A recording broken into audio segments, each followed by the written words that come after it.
Hi, welcome. Simon here. In this video, I'd like to explain to you on how to fix the problem that I'm having by switching out the hard drive. So this is a brand new Asus computer that I just bought, and I moved my hard drive from the old computer to this new one, which is the M.2 NVMe SSD drive.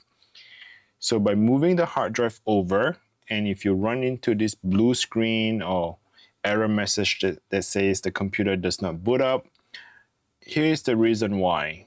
Because the motherboard on a new computer is set to a RAID mode. You need to change the RAID to an AHCI mode.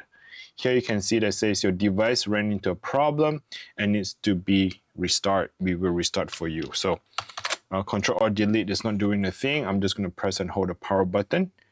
When the computer turns off, let me turn it back on. I'll be pressing Delete or F2. This is an Asus desktop, so I'll be pressing the Delete button. It says Delete or F2. And this is the Asus BIOS here. And you can see that it says RAID on the hard drive. So we need to change the RAID to an AHCI mode. Go to Advanced mode. Go to Advanced. Go to System Agent SA Configuration. Under Storage Interface. Default is set to RAID. You need to click that and change it to AHCI mode. Here you say switching RAID mode may cause issue for the system to boot into Windows. Click OK, you understand that part. Save and exit. Save changes and exit. And then here would finalize that we are switching over from RAID to AHCI, and you can click OK. So I'll explain to you what happened is that on the older computer, the SATA configuration on the motherboard was in an AHCI mode.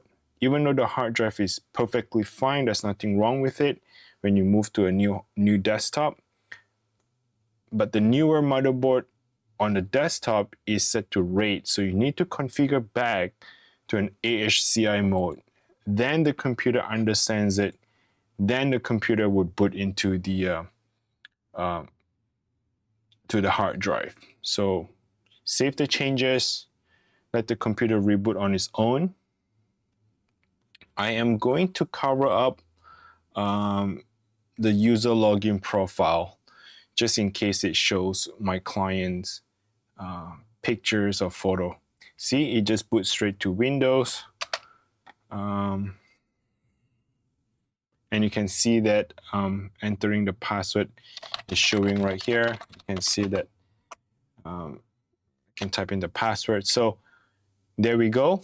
Just very straightforward. You just have to change that, and hopefully that helps you to get back to your original hard drive and get all your programs, your data and your settings and whatnot. So thanks for watching. Any question, please comment down below. Until next time, please take care and bye now.